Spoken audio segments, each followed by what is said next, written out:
Welcome to my channel, my dear friends and my dear students. Today our topic is poem written by William Wordsworth, lines written in early spring. Today we will discuss about main idea, theme and short questions regarding this poem. Here is the theme of the poem. I am doing it for you. I will read it and will explain in Punjabi. God's holy plan is joys, everlasting joys. भगवान का पवित्र योजना, रब दी पवित्र योजना सानू खुशियां ते सਦੀवी खुशियां देना है। एवरलास्टिंग जॉयस ਜਿਹੜੀ ਕਦੇ ਖਤਮ ਨਾ ਹੋਣ ਵਾਲੀਆਂ ਖੁਸ਼ੀਆਂ ਦੇਣਾ ਹੈ। ਇਹ ਰੱਬ ਦਾ ਜਿਹੜਾ ਹੈ ਇੱਕ ਵਿਵਧਾਨ ਹੈ, ਰੱਬ ਦੀ ਇੱਕ ਯੋਜਨਾ ਹੈ। ਨੇਚਰ ਇਜ਼ ਬਾਉਂਟੀਫੁਲ ਵਿਦ ਮੈਰੀਮੈਂਟਸ, ਕੁਦਰਤ ਖੁਸ਼ੀਆਂ ਦੇ ਨਾਲ ਭਰੀ ਪਈ ਹੈ। ਬਾਉਂਟੀਫੁਲ ਹੁੰਦਾ ਜਦੋਂ ਬਹੁਤ ਜ਼ਿਆਦਾ ਮਿਕਦਾਰ 'ਚ ਕੋਈ ਚੀਜ਼ ਹੋਏ, ਸਾਂਭੀ ਨਾ ਜਾਏ, ਬਾਉਂਟੀਫੁਲ। ਮੈਰੀਮੈਂਟਸ, ਮੈਰੀ ਦਾ ਅਰਥ ਹੁੰਦਾ ਹੈ ਖੁਸ਼ੀ, ਜਿਸ ਤੋਂ ਬੱਚਿਓ ਮੈਰਿਜ ਬਣਦਾ ਹੈ, ਉਸ ਦਾ ਜਿਹੜਾ ਹੈ ਇੱਕ ਸ਼ਬਦ ਮੈਰੀਮੈਂਟ ਹੈ। ਮੈਰੀਮੈਂਟ ਮੈਨੇ ਖੁਸ਼ੀਆਂ। The birds song, blooming flowers, the blowing breeze and winds spread out ਜੋਇਸ।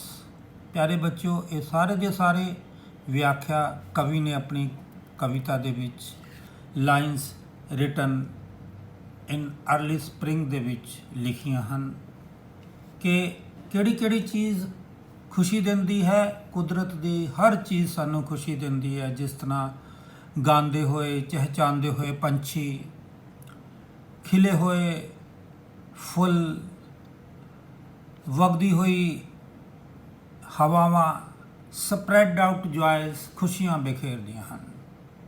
It is poet's firm belief and nature's holy plan. ਇਹੀ ਕਵੀ ਦਾ ਪੱਕਾ ਦ੍ਰਿੜ ਨਿਸ਼ਚੈ ਹੈ, ਵਿਸ਼ਵਾਸ ਹੈ ਤੇ ਕੁਦਰਤ ਦੀ ਇੱਕ ਪਵਿੱਤਰ ਸਾਡੇ ਲਈ ਯੋਜਨਾ ਹੈ, ਪਲਾਨ ਹੈ। Nature gives pleasure to man's eyes and the soul. ਕੁਦਰਤ ਆਦਮੀ ਦੀਆਂ ਅੱਖਾਂ ਨੂੰ ਅਤੇ ਉਸ ਦੀ ਆਤਮਾ ਤੱਕ ਨੂੰ ਪ੍ਰਸੰਨਤਾ ਪ੍ਰਦਾਨ ਕਰਦੀਆਂ ਹਨ, ਖੁਸ਼ੀ ਪ੍ਰਦਾਨ ਕਰਦੀਆਂ ਹਨ। ਨੇਚਰ, ਕੁਦਰਤ ਜਿਹੜੀ ਹੈ ਉਹ ਸਾਨੂੰ ਖੁਸ਼ੀਆਂ ਹੀ ਦਿੰਦੀ ਹੈ। ਠੀਕ ਹੈ। ਸੈਕਿੰਡ ਪੈਰਾਗ੍ਰਾਫ ਦੇ ਵਿੱਚ ਜਿਹੜਾ ਹੈ ਉਹ ਲੇਕਿਨ ਇਨਸਾਨ ਕੀ ਕਰਦਾ ਹੈ, ਉਹ ਕੁਦਰਤ ਤੋਂ ਆਪਣਾ ਨਾਤਾ ਤੋੜਦਾ ਹੈ, ਨੇਚਰ ਤੋਂ ਆਪਣਾ ਨਾਤਾ ਤੋੜਦਾ ਹੈ ਅਤੇ ਕਮਾਨ ਔਰ ਖਰਚ ਕਰਨ ਦੇ ਵਿੱਚ ਹੀ ਆਪਣੀ ਜ਼ਿੰਦਗੀ ਬਤੀਤ ਕਰਨ ਲੱਗ ਪੈਂਦਾ ਹੈ। But the rat race of materialism has marred merriments of man's heart। Rat race ਕਹਿੰਦੇ ਆ ਚੂਹੇ ਵਰਗੀ ਦੌੜ, ਬਹੁਤ ਜ਼ਿਆਦਾ ਉਹ ਦੌੜ ਜਿਸ ਦੇ ਵਿੱਚ ਹਰ ਕੋਈ ਸ਼ਾਮਿਲ ਹੋ ਜਾਂਦਾ ਹੈ, ਜਿੱਤੇ ਚਾਹੇ ਨਾ ਜਿੱਤੇ। ਪਦਾਰਥਵਾਦੀ ਚੂਹੇ ਦੌੜ ਦੇ ਵਿੱਚ ਪੈ ਕੇ ਆਦਮੀ ਨੇ ਆਪਣੇ ਮਨ ਦੀਆਂ ਖੁਸ਼ੀਆਂ ਨੂੰ ਤਬਾਹ ਕਰ ਦਿੱਤਾ ਹੈ। ਮਾਰਡ ਬੱਚੇ ਹੁੰਦਾ ਹੈ ਤਬਾਹ ਕਰਨਾ। ਮੈਰੀਮੈਂਟਸ ਮੈਂ ਪਹਿਲੇ ਤੁਹਾਨੂੰ ਦੱਸ ਸਕਿਆ, ਖੁਸ਼ੀਆਂ। ਮੈਨਸ ਹਾਰਟ, ਆਦਮੀ ਦਾ ਦਿਲ। ਮੈਟੀਰੀਅਲਿਜ਼ਮ ਦਾ ਅਰਥ ਹੈ ਪਦਾਰਥਵਾਦੀ ਸੋਚ। Man's breakup with nature has broken him sadly and badly. ਆਦਮੀ ਨੇ ਕੁਦਰਤ ਦੇ ਨਾਲ ਜਿਹੜਾ ਰਿਸ਼ਤਾ ਤੋੜਿਆ ਹੈ, ਉਸਨੇ ਉਸ ਨੂੰ ਬਹੁਤ ਬੁਰੀ ਤਰੀਕੇ ਨਾਲ ਤੋੜ ਦਿੱਤਾ ਹੈ ਔਰ ਉਦਾਸੀ ਅਤੇ ਬੁਰਾਪਨ ਉਸ ਦੇ ਵਿੱਚ ਜਿਹੜਾ ਹੈ ਸ਼ਾਮਿਲ ਹੋ ਗਿਆ ਹੈ, ਉਸਦੇ ਦਿਲ ਦੇ ਵਿੱਚ ਸ਼ਾਮਿਲ ਹੋ ਗਿਆ। ਕਿਉਂ? ਕੁਦਰਤ ਦੇ ਨਾਲ ਨਾਤਾ ਤੋੜਨ ਦੇ ਨਾਲ। It is man's only cause of all worries and sorrows. ਇਹ ਹੀ ਸਿਰਫ ਕਾਰਨ ਹੈ ਜਿਹੜਾ ਕਿ ਆਦਮੀ ਦੇ ਦੁੱਖ ਅਤੇ ਸ਼ੰਕਾਵਾਂ ਅਤੇ ਦੁੱਖ ਦਾ ਕਾਰਨ ਹੈ। ਠੀਕ ਹੈ। ਵਰਿਸ ਜਦੋਂ ਅਸੀਂ ਚਿੰਤਾਵਾਂ ਕਰਨ ਲੱਗ ਪੈਂਦੇ ਆ। ਸੋਰੋਜ਼ ਦੁੱਖ, ਚਿੰਤਾਵਾਂ ਤੇ ਦੁੱਖਾਂ ਦਾ ਕਾਰਨ ਕੀ ਹੈ? ਆਦਮੀ ਨੇ ਕੁਦਰਤ ਦੇ ਨਾਲ ਨਾਤਾ ਤੋੜ ਲਿਆ। ਕੁਦਰਤ ਨੂੰ ਹੀ ਅਸੀਂ ਰੱਬ ਕਹਿ ਸਕਦੇ ਹਾਂ, ਪਰਮਾਤਮਾ ਕਹਿ ਸਕਦੇ ਹਾਂ, ਠੀਕ ਹੈ। ਪ੍ਰਕਿਰਤੀ ਔਰ ਜਿਹੜਾ ਹੈ ਰੱਬ ਦਾ ਇੱਕ ਬਹੁਤ ਵੱਡਾ ਨਾਤਾ ਹੈ, ਤੇ ਪ੍ਰਕਿਰਤੀ ਔਰ ਇਨਸਾਨ ਦਾ ਨਾਤਾ ਹੈ। ਜਦੋਂ ਪ੍ਰਕਿਰਤੀ ਦੇ ਨਾਲ ਨਾਤਾ ਟੁੱਟ ਗਿਆ ਤਾਂ ਸਮਝੋ ਰੱਬ ਦੇ ਨਾਲ ਵੀ ਨਾਤਾ ਟੁੱਟ ਗਿਆ। Greed and gain has eaten ਅਵੇ ਗੁੱਡਨੈਸ ਇਨ ਹਿਮ। ਲਾਲਚ ਅਤੇ ਫਾਇਦਿਆਂ ਦੀ ਪ੍ਰਵਰਤੀ ਨੇ ਉਸ ਦੇ ਵਿੱਚੋਂ ਚੰਗਾਪਨ ਖੋਹ ਲਿਆ ਹੈ, ਹਜ਼ਮ ਕਰ ਲਿਆ ਹੈ। ਕੀ ਹੈ ਕਿ ਬੰਦੇ 'ਚ ਲਾਲਚ ਹੈ ਤੇ ਵੱਧ ਤੋਂ ਵੱਧ ਮੈਂ ਫਾਇਦਾ ਹਰ ਜਗ੍ਹਾ 'ਤੇ ਲੈਂਦਾ ਰਵਾਂ, ਇਹ ਪ੍ਰਵਰਤੀ ਹੈ, ਠੀਕ ਹੈ। He has spreaded thorns on the path of his fellow beings। ਆਪਣੇ ਹੀ ਸਹਿਭਾਗੀਆਂ ਦੇ ਨਾਲ, ਫੈਲੋ ਬੀਇੰਗਸ ਹੁੰਦੇ ਨੇ ਸਾਥੀਆਂ ਦੇ ਨਾਲ, ਉਸਨੇ ਉਹਨਾਂ ਦੇ ਪੈਰਾਂ ਵਿੱਚ, ਉਹਨਾਂ ਦੇ ਰਸਤਿਆਂ ਵਿੱਚ ਕੰਡੇ ਬਿਖੇਰੇ ਹਨ। He has spreaded thorns, ਕੰਡੇ, ਪਾਥ ਰਸਤਾ, ਫੈਲੋ ਬੀਇੰਗਸ ਸਾਥੀ। ਦੇਖੋ ਆਪਣੇ ਸਾਥੀਆਂ ਦੇ ਹੀ ਰਸਤਿਆਂ 'ਚ ਅਸੀਂ ਕੰਡੇ ਬਿਖੇਰਦੇ ਹਾਂ, ਆਦਮੀ ਕੰਡੇ ਬਿਖੇਰਦਾ ਹੈ। ਇਹੀ ਕਾਰਨ ਹੈ ਕਿ ਕਵੀ ਦੁਖੀ ਹੁੰਦਾ ਹੈ। So what has man made of man makes the poet lament. ਕਵੀ ਨੂੰ ਬੰਦੇ ਨੇ ਬੰਦੇ ਦੇ ਨਾਲ ਕੀ ਕਰ ਦਿੱਤਾ ਹੈ, ਕਿਹੋ ਜਿਹਾ ਵਿਵਹਾਰ ਕੀਤਾ ਹੈ, ਮਤਲਬ ਨੀਚ ਵਿਵਹਾਰ ਕੀਤਾ ਹੈ, ਉਸ ਨੂੰ ਸੋਚ ਕੇ ਕਵੀ ਦੁੱਖ ਵਿੱਚ ਭਰ ਜਾਂਦਾ ਹੈ, ਪਛਤਾਪ ਵਿੱਚ ਭਰ ਜਾਂਦਾ। ਲੈਮੈਂਟ ਮੈਨੇ ਪਛਤਾਪ ਕਰਨਾ, ਦੁੱਖ ਪ੍ਰਗਟ ਕਰਨਾ। Nature is the only solution of all our problems. ਕੁਦਰਤ ਹੀ ਸਾਡੀਆਂ ਸਮੱਸਿਆਵਾਂ ਦਾ ਹੱਲ ਹੈ। So the poet is in bitter sweet moment. ਕਵੀ ਜਿਹੜਾ ਹੈ ਉਹ ਕੌੜੇ ਅਤੇ ਮਿੱਠੇ ਪਲਾਂ ਦੇ ਵਿੱਚ ਵੰਡਿਆ ਹੋਇਆ ਹੈ।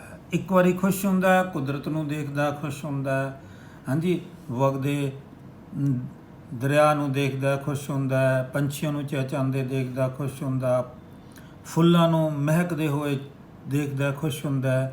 ਲੇਕਿਨ ਜਦੋਂ ਇੱਕਦਮ ਉਹ ਬੰਦੇ ਵੱਲ ਨੂੰ ਸੋਚਦਾ ਹੈ ਤਾਂ ਉਸਦੀ ਸਵੀਟ ਮੂਮੈਂਟਸ ਬਿਟਰ ਮੂਮੈਂਟਸ 'ਚ ਚੇਂਜ ਹੋ ਜਾਂਦੇ ਨੇ। ਪਿਆਰੇ ਬੱਚਿਓ, ਕਈ ਵਾਰੀ ਤੁਹਾਨੂੰ ਕੁਐਸਚਨ ਆ ਜਾਂਦਾ ਹੈ what is bitter and sweet moments of the poet, ਤੇ ਇਸ ਦਾ ਆਨਸਰ ਇਹੀ ਹੈ ਜੋ ਅਸੀਂ ਪਹਿਲੇ ਪੜ੍ਹਿਆ ਹੈ। ਹੋਰ ਕੁਝ ਕੁਐਸਚਨ ਨੇ ਜਿਨ੍ਹਾਂ ਨੂੰ ਤੁਸੀਂ ਫਰੇਮ ਕਰ ਸਕਦੇ ਹੋ ਬਿਲਕੁਲ ਉਸੇ ਤਰੀਕੇ ਦੇ ਨਾਲ, ਜਿਸ ਤਰੀਕੇ ਦੇ ਨਾਲ ਕਿ ਮੈਂ ਉੱਪਰ ਮਟੀਰੀਅਲ ਦਿੱਤਾ ਹੈ। what abilities according to the poet does nature have? ਕੁਦਰਤ ਦੇ ਵਿੱਚ ਕਿਹੜੀਆਂ ਯੋਗਤਾਵਾਂ ਨੇ ਜਿਹੜਾ ਕਿ ਕਵੀ ਉਸ ਦਾ ਵਰਣਨ ਕਰਦਾ ਹੈ।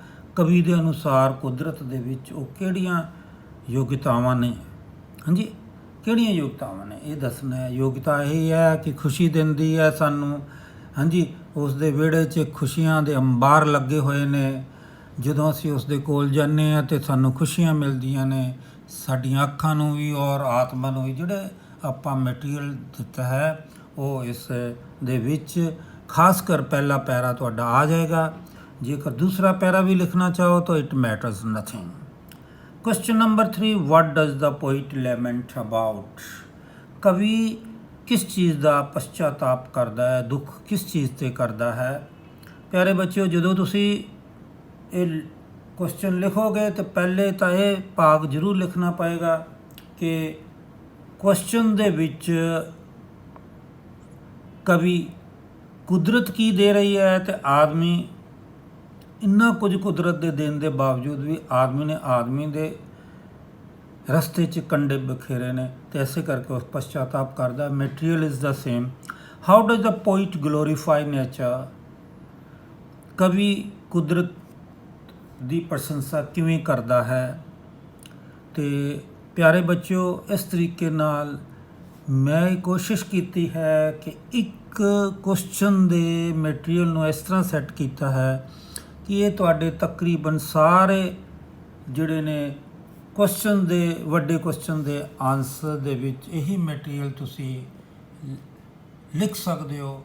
Here is the answer of the short question type questions, short answer type questions ਨੇ, ਤੇ ਮੈਂ ਤੁਹਾਡੇ ਲਈ ਇਹ ਲੈ ਕੇ ਆਇਆ ਹਾਂ। ਬਹੁਤ ਛੋਟੇ ਛੋਟੇ ਕੁਐਸਚਨ ਨੇ ਲੇਕਿਨ ਤੁਹਾਨੂੰ ਆਉਂਦੇ ਨੇ ਉਸ ਦੇ ਵਿੱਚ, ਠੀਕ ਹੈ। ਪਹਿਲਾ ਕੁਐਸਚਨ ਹੈ short type question, where was the poet sitting, what did he hear. Green ink ਦੇ ਨਾਲ ਮੈਂ ਕੁਐਸਚਨ ਲਿਖੇ ਨੇ, ਬਲੂ ਦੇ ਨਾਲ ਲਿਖੇ ਨੇ ਆਨਸਰਸ। ਕਵੀ ਕਿੱਥੇ ਬੈਠਾ ਹੋਇਆ ਸੀ? The poet was sitting in a grove. ਔਰ ਉਹ ਕੀ ਸੁਣ ਰਿਹਾ ਸੀ? ਗਰੋਵ ਕਹਿੰਦੇ ਬੱਚਿਓ ਦਰਖਤਾਂ ਦੀ ਛਾਂ ਜਿੱਥੇ ਹੁੰਦੀ ਹੈ, ਇੱਕ ਹੱਟ ਟਾਈਪ ਦੀ ਬਣ ਜਾਂਦੀ ਹੈ, ਝੌਂਪੜੀ ਬਣ ਜਾਂਦੀ ਹੈ, ਔਰ ਦਰਖਤਾਂ ਦੀ ਛਾਂ ਦੇ ਵਿੱਚੋਂ ਜਿਹੜੀ ਹੈ ਸੂਰਜ ਦੀਆਂ ਕਿਰਨਾਂ ਥੱਲੇ ਤੱਕ ਨਹੀਂ ਆਉਂਦੀਆਂ ਔਰ ਬਹੁਤ ਸੋਹਣਾ ਲੱਗਦਾ ਹੈ, ਉਸ ਨੂੰ ਅਸੀਂ ਗਰੋਵ ਕਹਿ ਦਿੰਦੇ ਹਾਂ, ਠੀਕ ਹੈ। He heard different sweet music sounds. ਉਸਨੇ ਤਰ੍ਹਾਂ ਤਰ੍ਹਾਂ ਦੀਆਂ ਮਿੱਠੀਆਂ ਸੰਗੀਤਮਈ ਆਵਾਜ਼ਾਂ ਸੁਣੀਆਂ। ਉਹ ਕਿਸ ਕਿਸ ਦੀਆਂ ਸੀ? ਬਰਡਸ ਦੀਆਂ ਸੀਗੀਆਂ ਅਤੇ ਹਵਾ ਚੱਲਣ ਦੀਆਂ ਸੀ। ਐਂਡ ਬਲੋਇੰਗ ਬਰੀਜ਼ਸ, ਬਰੀਜ਼ਸ ਕਹਿੰਦੇ ਆ ਹਵਾ ਦਾ ਵਗਣਾ, ਠੀਕ ਹੈ, ਹਵਾਵਾਂ ਨੂੰ ਬਰੀਜ਼ ਕਹਿੰਦੇ ਆ। ਬਲੋਇੰਗ ਮੈਨੇ ਚੱਲਣਾ, ਹਾਂਜੀ। Why did the poet become sad, ਕਵੀ ਦੁਖੀ ਕਿਉਂ ਹੋ ਗਿਆ? ਪਹਿਲੇ ਤਾਂ ਉਸਨੇ ਕੁਦਰਤ ਦੇ ਨਜ਼ਾਰੇ ਦੇਖੇ ਤਾਂ ਖੁਸ਼ ਸੀ, ਬਾਅਦ 'ਚ ਇੱਕਦਮ ਉਹ ਦੁਖੀ ਹੋ ਗਿਆ ਕਿਉਂਕਿ ਜਦੋਂ ਉਸਨੇ ਆਦਮੀ ਦੇ ਬਾਰੇ 'ਚ ਸੋਚਿਆ। In the company of beauty of nature the poet was in a sweet mood. ਕਵੀ ਜਿਹੜਾ ਸੀ ਬਹੁਤ ਅੱਛੇ ਸੁਭਾਅ 'ਚ ਸੀ, ਮਿਠਾਸ ਸੀ ਉਹਦੇ ਸੁਭਾਅ 'ਚ ਜਦੋਂ ਉਹ ਕੁਦਰਤ ਦੇ ਸਾਥ ਦੇ ਵਿੱਚ ਸੀ। Suddenly felt sad to think what man has made of man। ਅਚਾਨਕ ਉਹ ਦੁਖੀ ਹੋ ਗਿਆ ਇਹ ਸੋਚ ਕੇ ਕਿ ਆਦਮੀ ਨੇ ਆਦਮੀ ਦੇ ਨਾਲ ਕੀ ਕੀਤਾ ਹੈ। man snapped himself from nature। ਕੁਦਰਤ ਨੇ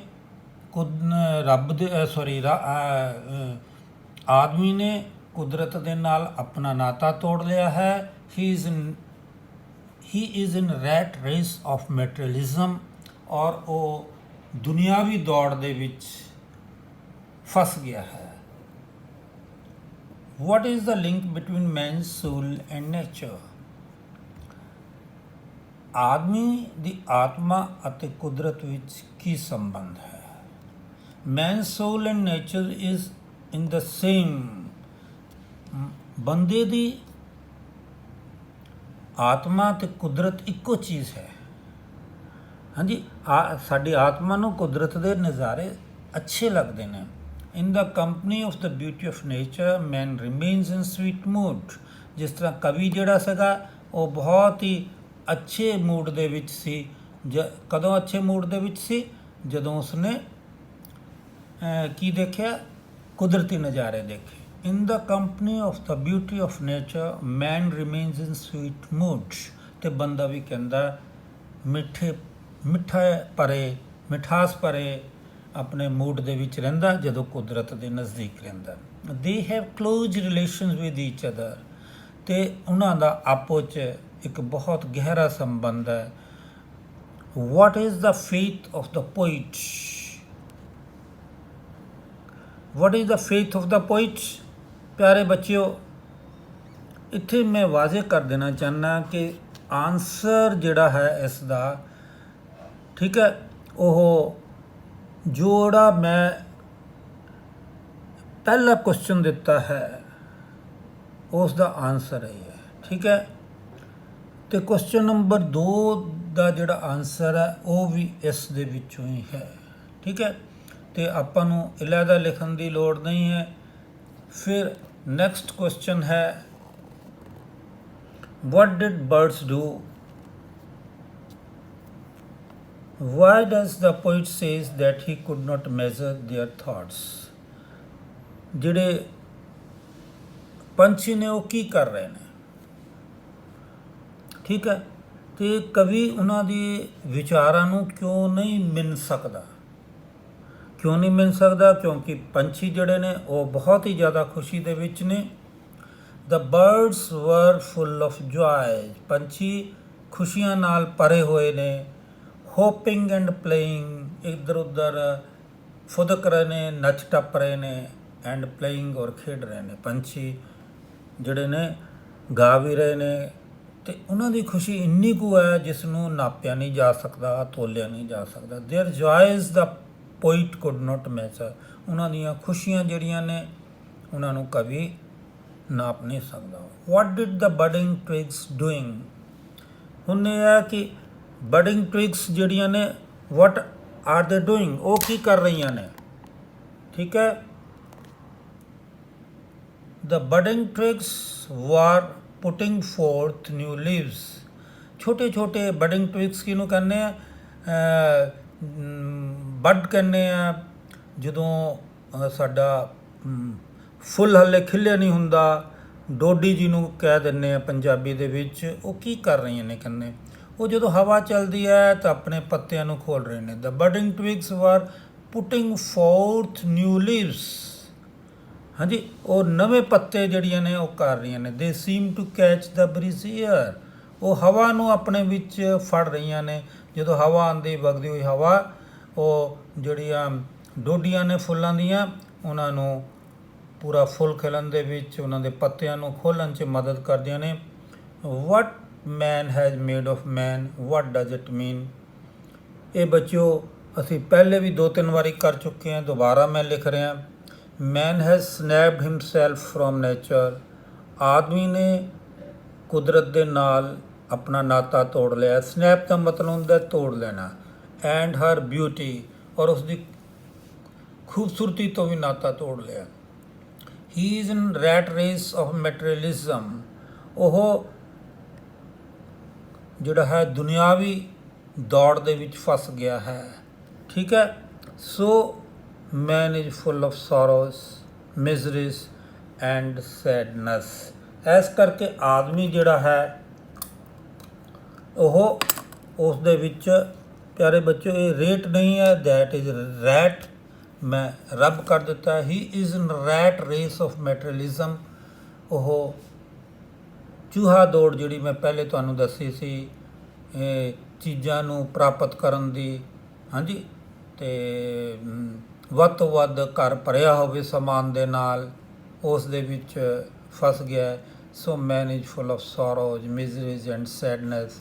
ਇਸ ਲਈ ਆਦਮੀ ਦੁਖੀ ਹੈ, ਉਹ ਬਹੁਤ ਨਿਮਾਣਾ ਜਿਹਾ ਹੈ ਅਤੇ ਉਦਾਸ ਹੈ। Man is full of sorrows, miseries and sadness.